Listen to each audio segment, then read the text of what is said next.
À 4h32, heure du Pacifique, au port de Long Beach, en Californie, l'un des ports maritimes les plus actifs de l'hémisphère occidental, une opération d'une ampleur inédite s'apprêtait à débuter. Plus de 8 millions de conteneurs y transitent chaque année, transportant des marchandises d'une valeur de centaines de milliards de dollars entre l'Asie, les Amériques et le reste du monde. Mais ce matin-là, les agents fédéraux n'étaient pas intéressés par la cargaison légitime. Ils traquaient quelque chose de bien plus sinistre, dissimulé parmi les milliers de conteneurs empilés dans cette immense installation portuaire. Bienvenue sur Frontières en alerte, votre source d'informations sur les défis et les victoires en matière de sécurité aux frontières. Restez avec nous pour découvrir comment un cartel a transformé le système de transport maritime mondial en une autoroute de la drogue et comment les autorités ont démantelé cette opération tentaculaire. Depuis divers points du vaste complexe portuaire, qui s'étend sur plus de 1295 hectares et comprend des dizaines de terminaux, des centaines de grues et des kilomètres de quais, plus de 1200 agents fédéraux se préparaient à exécuter ce qui allait devenir la plus grande saisie coordonnée de drogue maritime de l'histoire des États-Unis. Des agents spéciaux, des enquêtes de la sécurité intérieure, du personnel du FBI, des agents de la DEA, des enquêteurs des gardes-côtes américains, des officiers des douanes et de la protection des frontières, et des adjoints, des US Marshals, appuyés par la police de Long Beach et la Garde nationale de Californie, se sont simultanément dirigés vers 110 conteneurs spécifiques. Les renseignements avaient identifié ces conteneurs comme ne contenant pas les produits électroniques, meubles ou pièces automobiles listés sur leur manifeste, mais plutôt des tonnes de stupéfiants, des millions en espèces, et des preuves d'une conspiration criminelle valant des milliards de dollars. L'opération, baptisée Tempête du Pacifique, représentait l'aboutissement d'une enquête de 14 mois sur ce que les procureurs fédéraux ont qualifié de l'opération de contrebande de drogue maritime la plus sophistiquée jamais découverte dans les eaux nord-américaines. L'enquête avait révélé un fait qui a fondamentalement changé la compréhension des forces de l'ordre concernant le trafic de drogue international. Le cartel de Sinaloa avait, en substance, infiltré l'industrie mondiale du transport maritime, corrompant des dockers, des inspecteurs des douanes et des employés de compagnies maritimes pour créer un réseau de distribution qui acheminait des quantités massives de drogue depuis des installations de production au Mexique et en Amérique du Sud vers des marchés à travers les États-Unis, le tout dissimulé dans le flux légitime du commerce international. Au cœur de cette opération se trouvait ce que les enquêteurs fédéraux ont identifié comme le réseau de la Porte du Pacifique, une infrastructure criminelle qui exploitait le port de Long Beach et le port voisin de Los Angeles, formant ensemble le complexe portuaire de la baie de San Pedro, le plus grand complexe portuaire de l'hémisphère occidental. Ce réseau permettait de faire passer des drogues à une échelle qui dépassait même les estimations les plus ambitieuses des capacités des cartels. L'enquête qui a mené à l'opération Tempête du Pacifique avait commencé début 2024 lorsque des agents spéciaux du HSI à Los Angeles enquêtaient sur le blanchiment d'argent lié au trafic de drogue. Au cours de cette enquête, un témoin coopérant a mentionné quelque chose qui a attiré l'attention des agents. Le témoin affirmait que le cartel de Sinaloa faisait passer en contrebande des conteneurs entiers remplis de drogue, et non de simples compartiments cachés dans des véhicules ou des valises à double fond. Cette affirmation semblait presque trop audacieuse pour être crédible. Les conteneurs d'expédition sont massifs, généralement de 6 ou 12 mètres de long, de 4 mètres de large et de 6 mètres de haut, avec des volumes internes d'environ 32,5 ou 66,5 mètres cubes respectivement.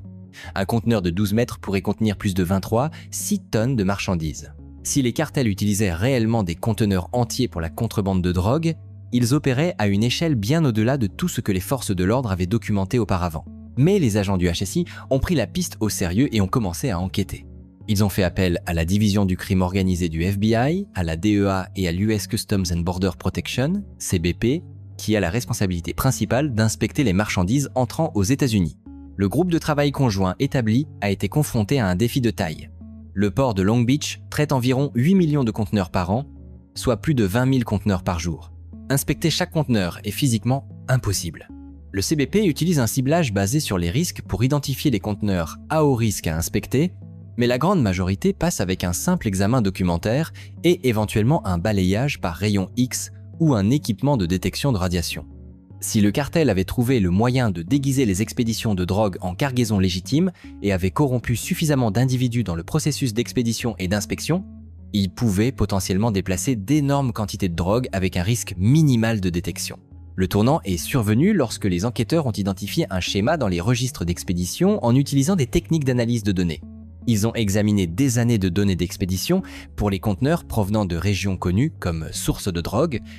Certains ports au Mexique, en Colombie, au Pérou et au Venezuela étaient destinés à des destinataires aux États-Unis ayant une présence en ligne minimale ou des profils commerciaux douteux et suivaient des itinéraires ou des schémas de synchronisation qui semblaient inhabituels. L'analyse a identifié environ 350 conteneurs au cours des 3 années précédentes qui correspondaient à des schémas suspects. La plupart avaient déjà été livrés et leur contenu dispersé. Mais le recoupement de ces données, avec les horaires d'expédition actuels, a révélé quelque chose d'extraordinaire. 110 conteneurs correspondant au profil suspect étaient soit actuellement au port, soit devaient arriver dans la semaine suivante. Les agents fédéraux ont travaillé avec le CBP pour suivre discrètement ces 110 conteneurs, sans alerter l'organisation qu'elle était sous enquête. Un équipement d'imagerie avancé a été utilisé pour scanner certains conteneurs. Les scans ont révélé des anomalies, une cargaison dense et uniforme qui ne correspondait pas au manifeste, et dans certains cas, des preuves de compartiments cachés sophistiqués intégrés aux structures des conteneurs. L'enquête s'est étendue pour identifier l'infrastructure criminelle soutenant l'opération de contrebande. Les enquêteurs ont mené des surveillances sur les adresses listées comme destinataires des conteneurs suspects. Ils ont analysé les entités commerciales qui possédaient ou louaient les conteneurs. Ils ont examiné les itinéraires d'expédition et identifié les individus qui organisaient les expéditions. Et ils ont commencé à identifier les dockers, les inspecteurs des douanes et les employés de compagnies maritimes qui semblaient faciliter la contrebande. Ce qui a émergé de mois d'enquête était l'image d'une opération criminelle d'une sophistication et d'une ampleur stupéfiante. Le cartel de Sinaloa avait créé une opération logistique parallèle entière au sein de l'industrie légitime du transport maritime. Ils avaient établi ou infiltré des dizaines de sociétés écrans qui semblaient être des importateurs légitimes de marchandises d'Amérique latine, distributeurs d'électronique, grossistes en meubles, fournisseurs de pièces automobiles et autres entreprises qui importeraient plausiblement des cargaisons de conteneurs. Ils avaient corrompu des employés de compagnies maritimes, y compris des individus qui organisaient les réservations de conteneurs, préparaient la documentation d'expédition et coordonnaient la logistique. Ces employés corrompus s'assuraient que les conteneurs du cartel étaient traités avec un minimum de surveillance. Des dockers corrompus dans des installations au Mexique, en Colombie et dans d'autres pays sources permettaient au personnel du cartel de charger des drogues dans des conteneurs sans détection ou de construire des compartiments cachés sophistiqués à l'intérieur des conteneurs qui échapperaient à une inspection occasionnelle. Des inspecteurs des douanes et du personnel de sécurité portuaire corrompus à Long Beach et Los Angeles s'assuraient que les conteneurs du cartel n'étaient pas sélectionnés pour inspection ou, s'ils l'étaient, passés après un examen superficiel. Des systèmes de compartiments cachés sophistiqués avaient été créés à l'intérieur des conteneurs d'expédition, capables de contenir des tonnes de drogue tout en transportant également une cargaison légitime pour les faire paraître normaux en cas d'inspection superficielle. L'opération fonctionnait avec une efficacité remarquable. Les conteneurs étaient chargés dans les ports du Mexique ou d'Amérique du Sud. Certains conteneurs étaient entièrement remplis de drogue, cocaïne, méthamphétamine, fentanyl, héroïne, emballés et empilés pour maximiser la capacité. Un seul conteneur de 12 mètres pouvait contenir entre 18 et 22 7 tonnes de drogue valant des centaines de millions de dollars. D'autres conteneurs utilisaient une dissimulation plus sophistiquée. Les conteneurs étaient modifiés avec de fausses parois, des compartiments cachés dans les structures de plancher ou des panneaux à double paroi.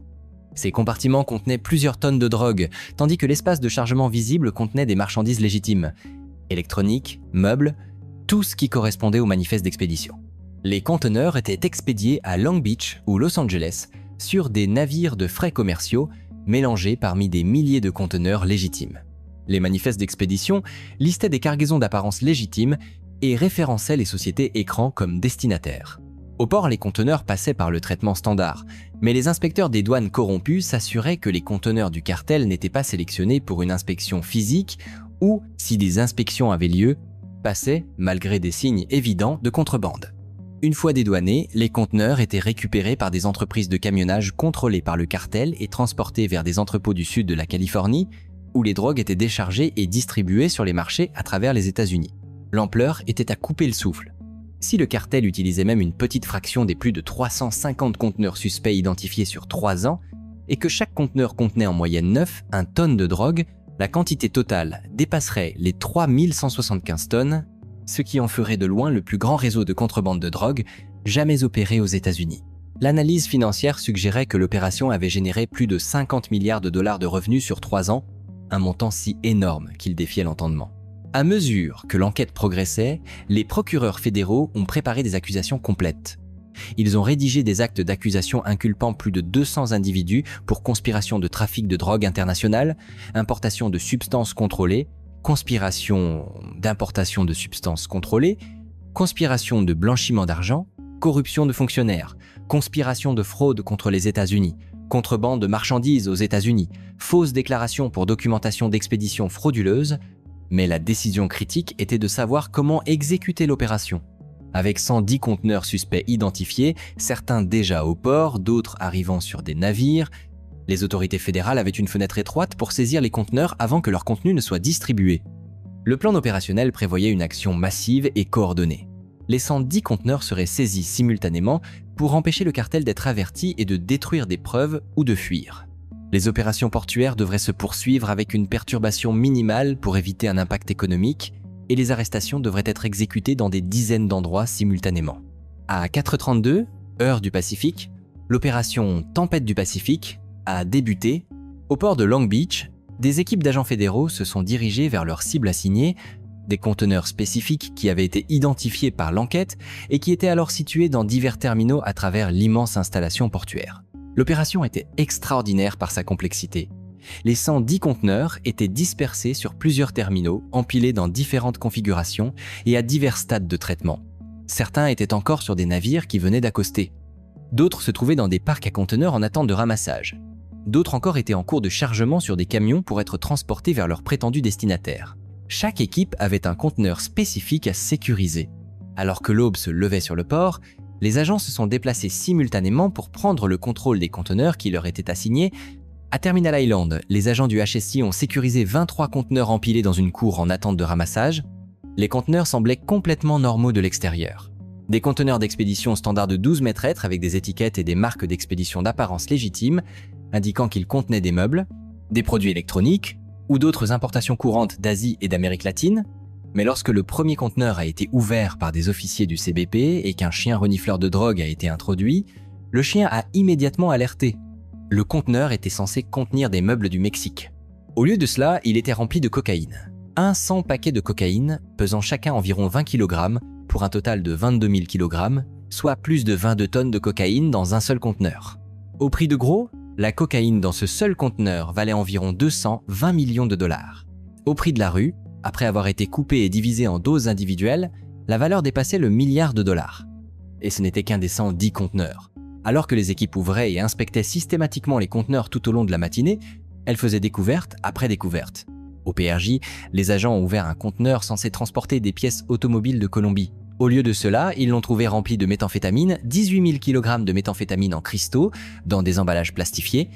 Au Pierreté, un conteneur manifesté comme contenant du matériel de cuisine commercial contenait en fait 850 kg de fentanyl, suffisamment de poison mortel pour environ 425 millions de doses létales. Au terminal de conteneurs de Long Beach, les agents ont trouvé un conteneur avec un système sophistiqué de fausses parois.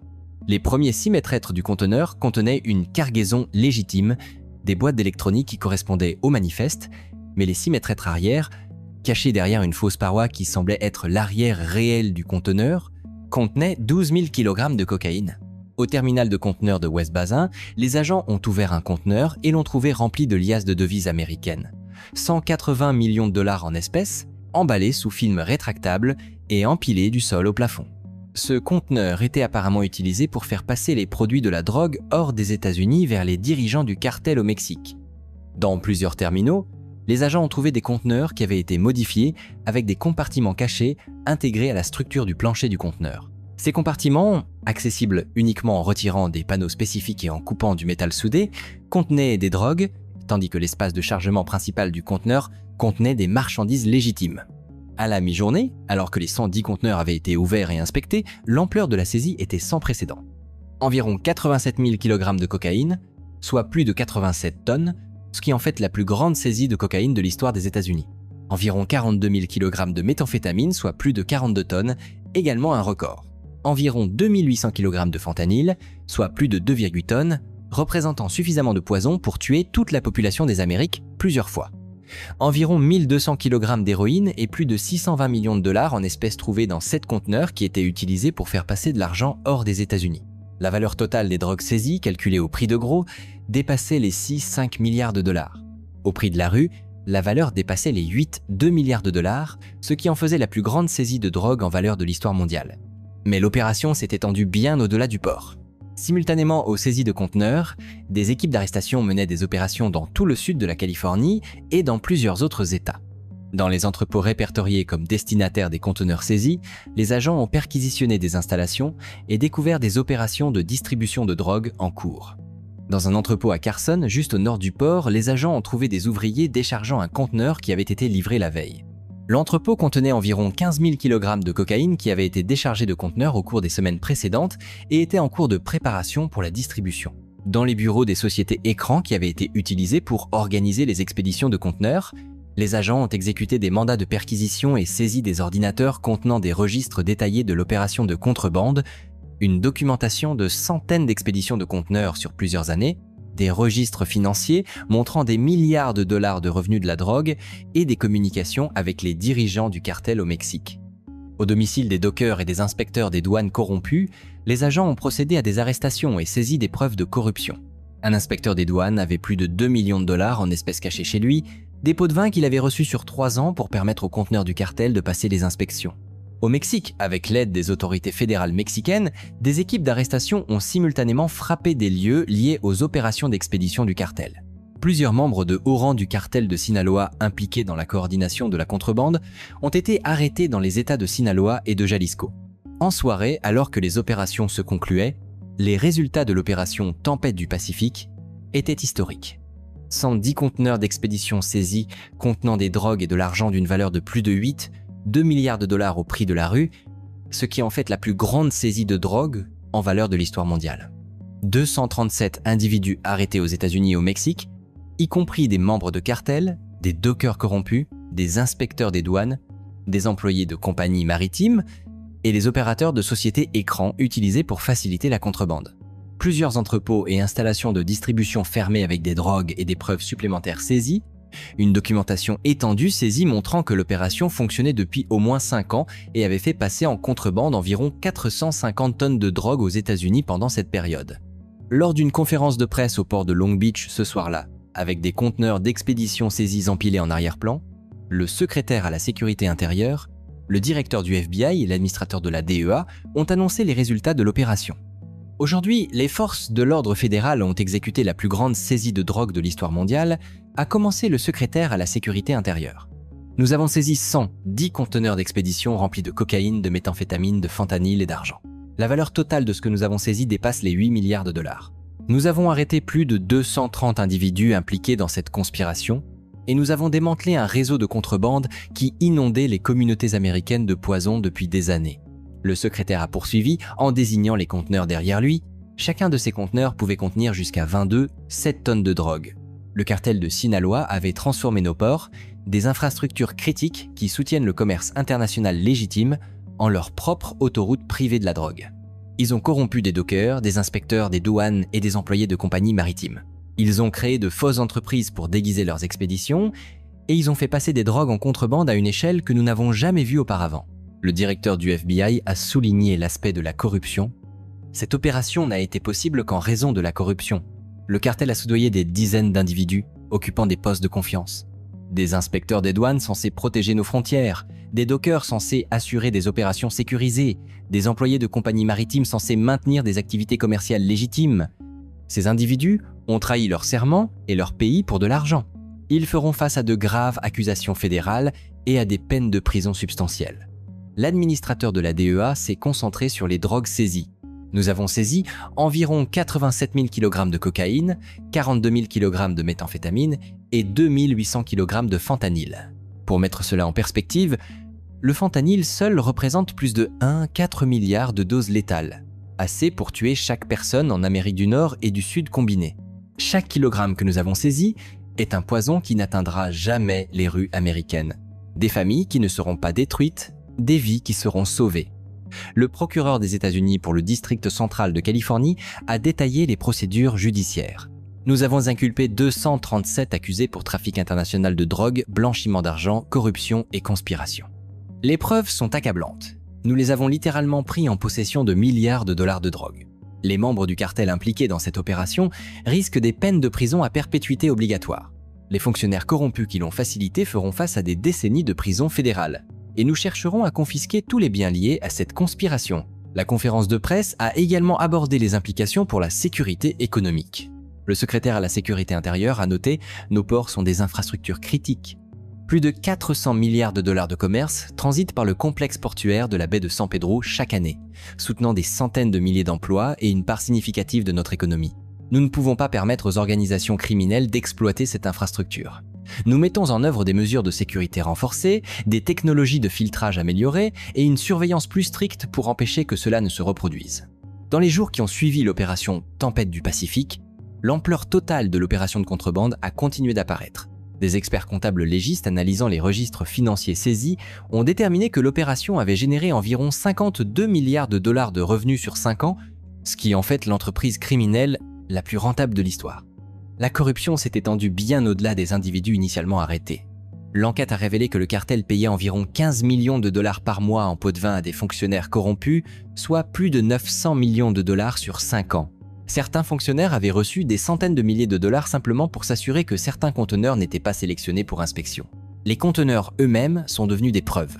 L'examen médico-légal a révélé des modifications sophistiquées, des compartiments cachés construits par des soudeurs qualifiés, de fausses parois qui ne pouvaient être détectées qu'avec un équipement d'imagerie avancé et des systèmes de dissimulation conçus par des ingénieurs ayant une expertise en construction de conteneurs.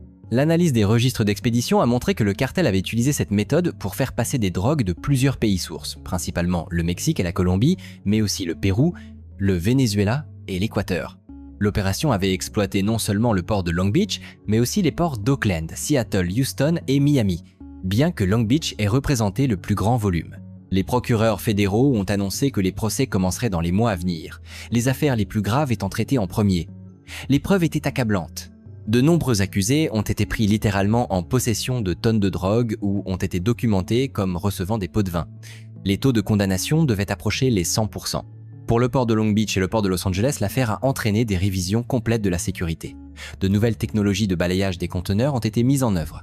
Les vérifications des antécédents des dockers ont été renforcées et le CBP a augmenté ses effectifs pour permettre davantage d'inspections physiques des conteneurs. L'affaire a également incité à des appels à la coopération internationale pour lutter contre le trafic de drogue maritime. Le département d'État américain a annoncé des initiatives visant à travailler avec le Mexique, la Colombie et d'autres pays pour améliorer la sécurité portuaire et empêcher le chargement de drogue dans les conteneurs dans les pays sources. Pour les forces de l'ordre fédéral, l'opération Tempête du Pacifique a représenté une réalisation historique. La saisie de 2 milliards de dollars a éclipsé toutes les précédentes saisies de drogue. Les 110 conteneurs saisis ont établi un nouveau record pour l'interception maritime et le démantèlement du réseau de la Porte du Pacifique a porté un coup dévastateur à l'infrastructure de distribution du cartel de Sinaloa.